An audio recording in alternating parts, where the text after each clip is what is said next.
ಬುರುಡೆ case ಮತ್ತೆ ಮರು ತನಿಖೆಯನ್ನು ಮಾಡಬೇಕು ಬುರುಡೆ SIT ತನಿಖೆ ಧರ್ಮಸ್ಥಳ ವಿಚಾರದಲ್ಲಿ ಈ ಕಾಂಗ್ರೆಸ್ ಸರ್ಕಾರದ ಷಡ್ಯಂತ್ರವೇ ಇಷ್ಟೆಲ್ಲ ರಗಳೆ ಆಗೋದಕ್ಕೆ ಕಾರಣ.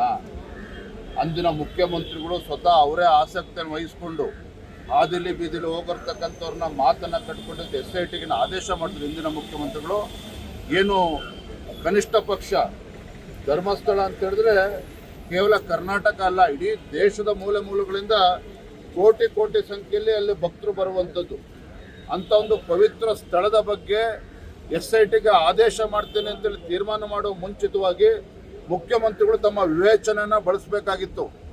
ಆದರೆ ಅಂದಿನ ಮುಖ್ಯಮಂತ್ರಿಗಳು ಆತುರವಾಗಿ ಏನು ಅರ್ಬಲ್ ನಕ್ಸಲರ ಮಾತನ್ನು ಕಟ್ಕೊಂಡು SITಗೆ ಆರ್ಡರ್ ಮಾಡಿದ್ರು, ಆದೇಶ ಮಾಡಿದ್ರು.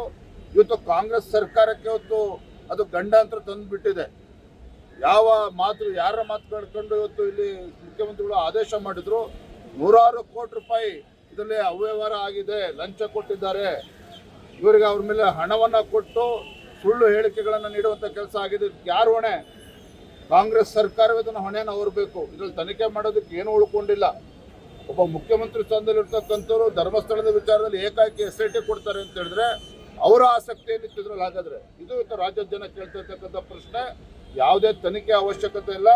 ಯಾರು ಅವತ್ತು ಆದೇಶ ಮಾಡಿದ್ರು ಇದು ಕಾಂಗ್ರೆಸ್ ಸರ್ಕಾರ, ಎಲ್ಲರೂ ಕೂಡ ಇದರಲ್ಲಿ ಸೂತ್ರಧಾರಿಗಳು ಕೂಡ ಇದ್ದಾರೆ, ಪಾತ್ರಧಾರಿಗಳು ಕೂಡ ಸರ್ಕಾರದಲ್ಲೇ ಇದ್ದಾರೆ. ಆ ಸತ್ಯದ್ದು ಬಹಿರಂಗ ಆಗಬೇಕಾಗಿದೆ. ಕೃಷ್ಣ ಬೈರೇಗೌಡರು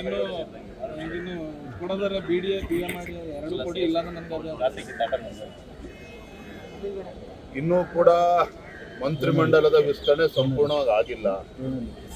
ಈ ಸರ್ಕಾರದಲ್ಲಿ ಮಂತ್ರಿ ಆಗಬೇಕು ಅಂತ ಹೇಳಿದ್ರೆ ಕಾಂಗ್ರೆಸ್ ಪಕ್ಷ ಶಾಸಕ ಒಂದು ಕಿವಿ ಮಾತನ್ನ ಹೇಳ್ತಾ ಇದ್ದೇನೆ ತಮ್ಮ ಮುಖೇನ. ಇಲ್ಲಿ ಕರ್ನಾಟಕ ರಾಜ್ಯದಲ್ಲಿ ನೀವು ಕ್ಯಾಬಿನೆಟ್ಗೆ ಸೇರಬೇಕು ಅಂತ ಹೇಳಿದ್ರೆ ಎರಡೇ ಕೋಟಾ ಇರುವಂಥದ್ದು.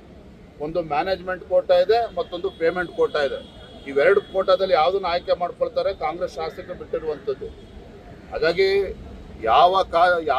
ಯಾರ್ಯಾರು ಮಂತ್ರಿಗಳು ಆಗಬೇಕು, ಯಾವ ಖಾತೆಗಳು ಬೇಕು, ಖಾತೆಗಳು ಸಿಕ್ಕ ಮೇಲೆ ಯಾವ ಜಿಲ್ಲೆ ಉಸ್ತುವಾರಿಗಳು ಬೇಕು, ಮುಂಚೆನೇ ಕೂತು ತೀರ್ಮಾನ ಮಾಡಿ ಅದಕ್ಕೇನು ಬೆಲೆ ಕಟ್ಟಬೇಕು ಅದು ಕಟ್ಟಿ ಆಮೇಲೆ ಮಂತ್ರಿಮಂಡಲಕ್ಕೆ ಹೋಗಬೇಕು ಅಂತೇಳಿ ರಾಜ್ಯ ಜನರ ಪರವಾಗಿ ನಾನು ಕೇಳ್ಕೊಳ್ತೇನೆ.